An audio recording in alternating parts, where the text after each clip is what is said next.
हर महिला की ये ख्वाहिश होती है कि उसके घर में, उसके आंगन में किलकारियाँ गूंजें, लेकिन हमारी बदलती जीवन शैली ने हमें इस सुख से वंचित करना शुरू कर दिया है।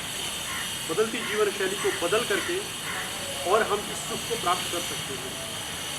इनफर्टिलिटी या बांझपन की समस्या अब एक आम समस्या हो गई है।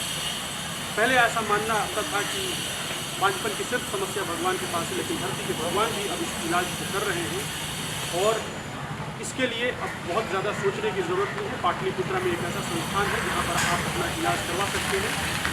डॉक्टर रश्मि प्रसाद जो पाटलिपुत्रा में बैठती हैं, काउंसलिंग करती हैं, आप उनसे मिल सकते हैं, उनसे बात करते हैं, जानते हैं कि ये समस्या क्यों होती है और इसका क्या निदान है।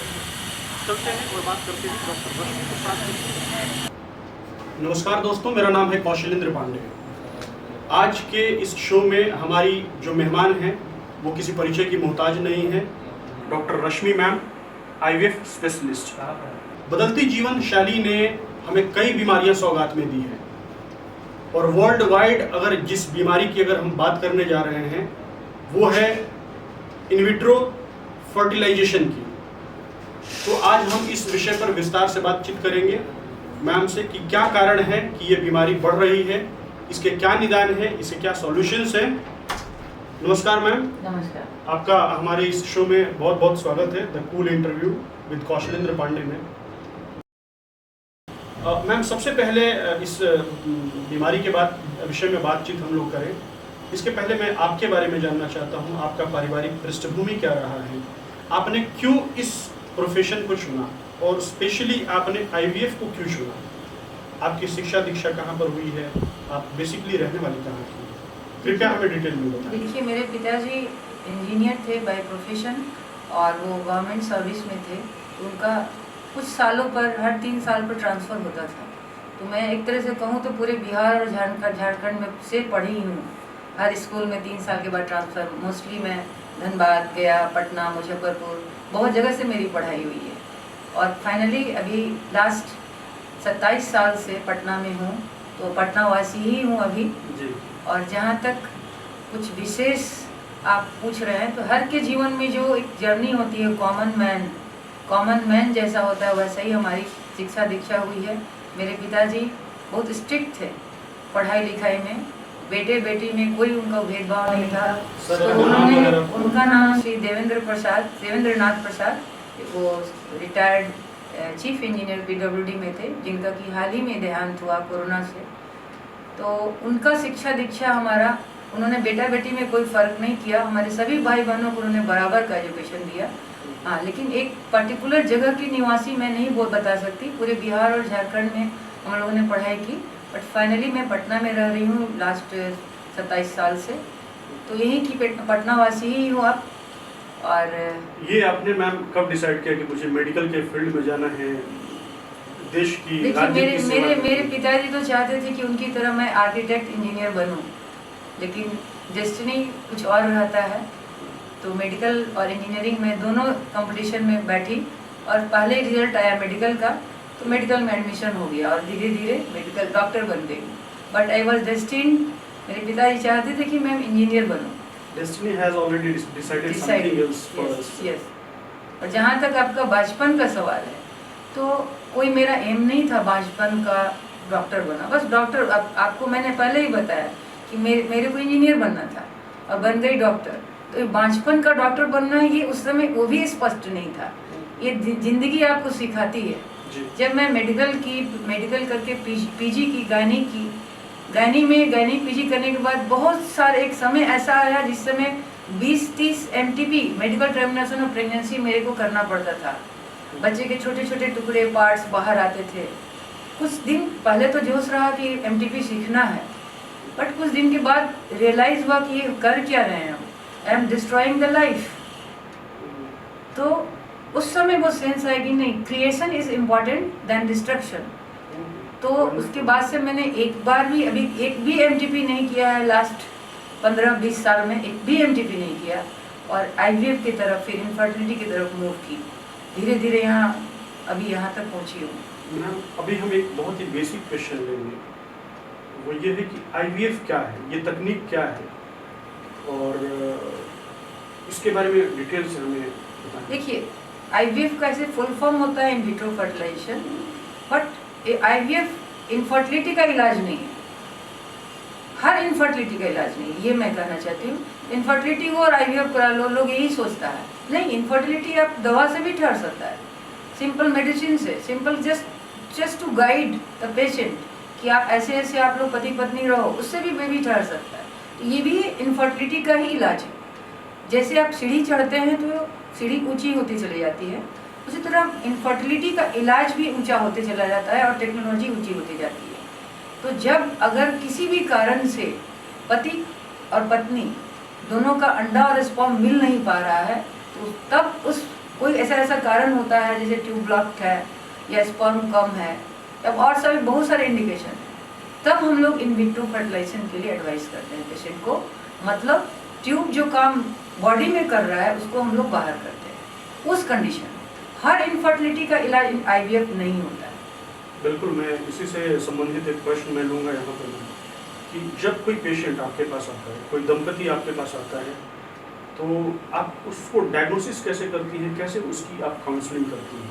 क्या सबसे पहले आप उसको आईवीएफ सजेस्ट करती हैं या फिर पहले कुछ मेडिसिन वगैरह? बिल्कुल नहीं, पहले तो आप, जैसे मैंने अभी तुरंत कहा कि आईवीएफ तो बहुत सारा अगर इंडिकेशन है तब कीजिए। सबसे पहले तो उनका हिस्ट्री हम लोग लेते हैं, शादी का कितना ड्यूरेशन हुआ है, कोई टेक्निकल कोई कंजुगल लाइफ में प्रॉब्लम तो नहीं है। इसी से बहुत सारे 20% मामले सॉल्व हो जाते हैं। फिर उसके बाद 50% जिम्मेदारी पत्नी की होती है और 50% पति की होती है। ये नहीं कि आप स्टिग्मा दे दें लेडीज़ पे ही कि इसी से बच्चा नहीं हो रहा है, जो कि जनरली लोग कभी कभी, अब तो अवेयरनेस ज़्यादा आ गया है। पहले कुछ समय पहले, आज से 4 साल पहले लोग आते थे, बोलते थे मेरे वाइफ को देख लो, आप बच्चा नहीं हो रहा है, जबकि 50% जिम्मेदारी पति की भी है। उनका स्पर्म काउंट जरूरी है। कभी कभी स्पर्म काउंट बिल्कुल नील रहता है और पत्नी बिल्कुल ठीक रहती है।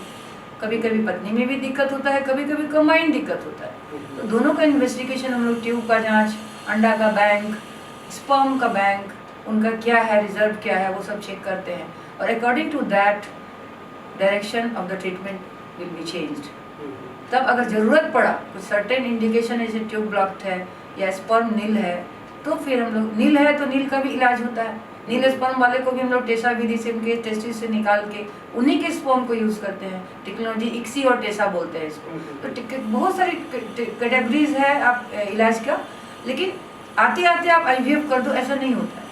इसलिए दंपति लोग से, जैसे इनफर्टाइल कपल से एडवाइस है मेरा कि डरे नहीं आप। अगर 2 साल के बाद भी, शादी के 2 साल के बाद भी अगर आप लगातार बिना किसी कंट्रासेप्शन का रह रहे हो और आपको बेबी नहीं ठहर रहा है, तो जल्दी से जल्दी इनफर्टिलिटी स्पेशलिस्ट से मिलिए। आप ये नहीं डरिए कि वो जाएंगे तो वो आईवीएफ ही कर देंगे, ऐसा नहीं है। सिंपल दवा से आपको बच्चा ठहर सकता है। जरूरत होगी तो आईवीएफ किया जाएगा, नहीं होगी तो you can conceive bye simple medicine, simple small tips.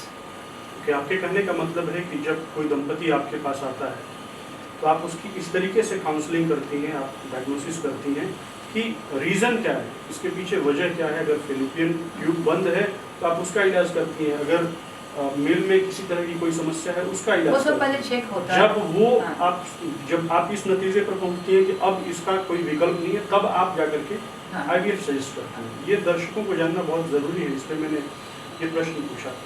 मैं एक इससे संबंधित और प्रश्न है कि आखिर वजह क्या है, इसकी क्या कारण है? जहाँ तक मैं समझता हूँ लाइफस्टाइल वगैरह से जुड़ी हुई ये बीमारी। बिल्कुल, लाइफस्टाइल तो बहुत चेंज हो गया है। और आप देखते होंगे कि अब पहले एक पता नहीं चलता था, शादी हुई और ऑटोमेटिक बच्चा हो गया। लेकिन अब है कि अब हर दूसरा कपल, हर 5वां कपल पता चलता है कि बच्चे नहीं हो रहे हैं, कंसीव कर दिया और बच्चे नहीं हो रहे हैं। क्योंकि lifestyle modification is the number 1। हमारा एज लिमिट जो है शादी का वो बढ़ता जा रहा है। 30 साल तो मैक्सिमम है, मिनिमम है अभी। 30 साल के बाद लोग प्लान कर रहे हैं कि अब हम शादी करें और जाए, लेकिन बॉडी तो वही है। रिप्रोडक्टिव एज जो है वो अंडा का बैंक है, स्पर्म बैंक है, वो तो जैसे जैसे एजिंग होगा वो कम होते चला जाए। तो अगर 30 या 32 में आप प्लान कर रहे हैं शादी का ही, तो उस समय तक ओवेरियन रिजर्व, अंडा का बैंक कम होते चला जाए। तो नेचुरल है कि फिर आपको असिस्टेड रिप्रोडक्शन की तरफ जाना ही पड़ेगा।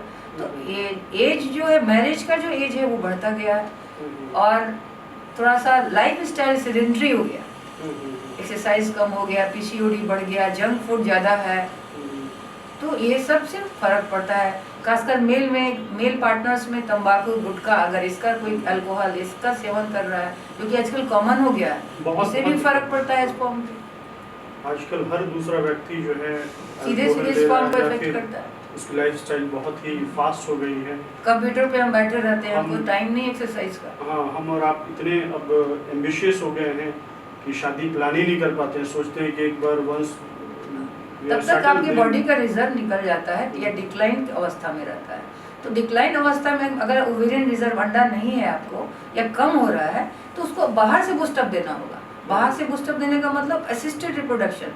असिस्टेड रिप्रोडक्शन का मतलब उसको अलग से हार्मोनल इंजेक्शन देके अंडा बनाने का प्रयास करना। तो ये सब आईवीएफ की कैटेगरी में आ जाता है। आईवीएफ के अलावा आपने एक और इक्सी एंड डेसा। आईवीएफ एक सिंपल पद्धति है जिसमें अंडा और स्पर्म को रख दिया जाता है, वो खुद ब खुद फर्टिलाइज होते हैं। बट इक्सी में क्या है कि एक अंडे को लेके एक स्पर्म से बाय नीडल फर्टिलाइज किया जाता है। तो इक्सी ऊंची पद्धति है, ज़्यादा और मोर एडवांस पद्धति है, और इसमें रिजल्ट ज़्यादा बेटर है। और आप अगर आईवीएफ में 24% है तो इक्सी में 85%, क्योंकि उसमें ब्लास्टोसिस्ट बनता ही बनता है। कभी कभी अंडा का बाहरी झिल्ली इतना मोटा होता है कि स्पर्म खुद पेनिट्रेट करके अंदर नहीं जा सकता है, तो फर्टिलाइजेशन नहीं होगा। दिस इज कॉल्ड आईवीएफ, जिसमें कि छोड़ दिया जाता है उसकी मर्जी। तो उस अवस्था में अगर उसको अंडा को लेके स्पर्म से निडल द्वारा अंदर डाला जाए, जिसको कहते हैं इंट्रासाइटोप्लाज्मिक स्पर्म इनोकुलेशन, तो वो अंडा वो मिल जाएगा, दोनों मिक्स हो जाएगा, फर्टिलाइज होके बच्चा बनेगा। बच्चा बनेगा तो रिजल्ट इम्प्रूव करेगा। अभी वर्ल्ड वाइड या भारत में हम देखें तो आईवीएफ का सक्सेस रेट क्या है? अगर कुछ एक जस्ट आईवीएफ का सक्सेस रेट देखिए, जैसे मैंने बताया कि सीढ़ी जैसे चढ़ते हैं तो टेक्नोलॉजी बढ़ते चली जाती है और सफलता दर बढ़ते चला जाता है, लेकिन 100% गारंटी नहीं है। अभी भी विज्ञान 85 to 90% तक गया है। तो आईवीएफ जो है एक बीच मीडियम कैटेगरी का प्रक्रिया है, इसमें 20 से 24% सफलता दर है। 20 से 24%। हम पर्सनली बिहार में चूंकि पेइंग कैपेसिटी कम है, तो आईवीएफ के रेट में मैं इक्सी करती हूँ ताकि 85% उसको मिल जाए ब्लास्टोसिस्ट ट्रांसफर। तो हाईएस्ट वही है अभी। इसके बाद अगर अगले 50 साल में कुछ साइंस और बढ़ता है तो टेक्नोलॉजी तो बढ़ती जाएगी, तो सक्सेस रेट भी आई होप कि हम लोग 100% तक जाएं, लेकिन भगवान तो कोई नहीं हो सकता है, फिर भी हम लोग 85 to 90 तक ले जाते हैं इक्सी द्वारा। आईवीएफ तो 2024 है, बहुत ज़्यादा। लेकिन विज्ञान और साइंस इतना अब आगे बढ़ गया है, और इस तकनीक के आ जाने से अब जो धरती के भगवान कहे जाते हैं डॉक्टर, अब सब कुछ उनके हाथ में। सक्सेस रेट भले ही कम है, लेकिन अगर 25% भी है और इक्सी के माध्यम से 85% है, तो ये एक अपने आप में बहुत बड़ी बात है। मैम, जैसा आपने कहा कि आईवीएफ और फिर उसके बाद उससे हायर टेक्नोलॉजी हो गया इक्सी, तो ये प्रक्रिया तो बहुत फिर महंगी होगी, क्योंकि अगर हायर टेक्नोलॉजी की तरफ जाते हैं तो एक्सपेंसेस बढ़ जाएंगे। जी बिल्कुल। लगभग कितना खर्च आता है इसमें? देखिए, खर्च का और समय कितना लगता है? खर्च का कोई लिमिटेशन नहीं है। पहले खर्च पर मैं आ जाती हूँ। लोग सोचता है कि ये बहुत महंगा इलाज है, बिल्कुल है। इसमें मीडिया लगता है, जिसमें कल्चर मीडिया ही महंगा आता है। बहुत सामान जो लगते हैं, यूज होते हैं, वो महंगे होते हैं। तो लेकिन है कि वो आप पर भी डिपेंड करता है, उस संस्था पर भी डिपेंड करता है। जैसे हमारे यहाँ है कि मैंने आपको बताया अभी कि हम लोग चूँकि बिहार है, paying capacity is very low, तो हम लोग काम जो कर रहे हैं वो इक्सी का करते हैं, लेकिन रेट लेते हैं आईवीएफ। तो 2.5 से 3 लाख वाले को अगर आप 80 से 85 हज़ार में काम कर रहे हैं, तो इससे ज़्यादा और क्या कर सकते हैं। तो ये इंडिविजुअल संस्था पर भी निर्भर करता है कि वो कितना प्रॉफिट लेने के चक्कर में है कि रिजल्ट देने के चक्कर में। You are doing such a great job. मैं इस चीज़ को आई रियली अप्रिशिएट इट। और जहाँ तक आप बोल रहे हैं कि विज्ञान, भगवान और ये सब चीज़, पूजा पाठ, देखिए मेरे यहाँ 64 ईयर्स 64 साल की भी औरत को बच्चा हुआ है जो पोस्ट मेनोपॉजल थी। उनको फिर से हम लोग एमसी लाए और दिए। 58 साल को हुए, ऑल दे आर मेनोपॉजल, सब में एमसी रुक गया था। तो ऐसे ऐसे को हुआ है। लेकिन जहाँ तक भगवान है, भगवान तो है, आप मानिए या ना मानिए, बट विज्ञान अपना जहाँ तक काम करता है उसमें हम लोग 100% कर रहे हैं। बट पूजा पाठ तो एक निजी आस्था है, लेकिन ईश्वर तो है, ये मेरा मानना है। क्योंकि वो 10% जो है, कभी कभी 100% हम लोग 100% काम हम लोगों ने किया, बट आता है वही रिजल्ट 85। जो लोग इक्सी या फिर आईवीएफ के का इलाज कराते हैं, तो इलाज के दौरान उनको कौन कौन सी सावधानियां बरतनी चाहिए? कुछ ऐसी चीज़ें जो आप सजेस्ट करें जो उनको नहीं करनी चाहिए, और कुछ जो है गलत धारणा या फिर समाज में ऐसा मान लिया जाता है कि ये नहीं करना है, बट वो आईवीएफ के दौरान किया जा सकता है। देखिए, ये 2 चरण की प्रक्रिया होती है। इसमें पहले हम लोग बच्चा बनाते हैं, मतलब ब्लास्टोसिस्ट बनाते हैं। उसके बाद दूसरे चरण में यूट्रस को तैयार करके फिर उसमें बेबी डालते हैं। तो जब तक बेबी को बनाया जाता है, अंडा और स्पर्म को तब तक फर्टिलाइज नहीं करते हैं, तब तक आप दुनिया का जंपिंग, स्विमिंग कुछ भी कर सकते हैं, कोई रेस्ट की जरूरत नहीं है। लेकिन जब आपके यूट्रस में बेबी को मैंने ट्रांसफर कर दिया, उसके बाद से you are just like a pregnant lady. तो आपको वही प्रिकॉशन रखना है जो एक प्रेग्नेंट लेडी को, जो खुद कंसीव करे, नेचुरली कंसीव करती है, और जो प्रिकॉशन वो लेडी रखती है, वही प्रिकॉशन आपको इस समय भी रखना है। क्योंकि आपके घर में बेबी चला गया, तो आप जंप नहीं कीजिए, हेवी वेट नहीं उठाइए। इसके अलावा ऐसा नहीं कि बेड से एकदम हिलना डुलना नहीं, ये सब बहुत मिथ्या है बिल्कुल। अगर घर में बेबी मैंने ट्रांसफर किया तो आपको वही प्रिकॉशन रखना है जो एक प्रेग्नेंट लेडीज को रखना होता है, अलग से कोई एक्स्ट्रा नहीं। मैं जानना चाह रहा था क्योंकि बहुत सारे ऐसी मिथ्या भ्रम वाली चीजें जो है, मिथक हैं, जो ऐसा ये सबसे ज्यादा मिथक फैला हुआ है। अब जो आईवीएफ मैंने करवा लिया तो घर से बाहर जाना ही नहीं, बेड से हिलना नहीं है, बेड से हिलना ये बता दिया जाता है। और दूसरा कि रेस्टोरेंट फूड को अवॉइड करना चाहिए, क्योंकि इसमें इन्फेक्शन का, जीआईटी इन्फेक्शन का चांस रहता है। तो होममेड फूड खाएं आप, वो ज़्यादा बेटर है, क्योंकि इन्फेक्शन, अननेसेसरी इन्फेक्शन को इन्वाइट नहीं करना चाहिए।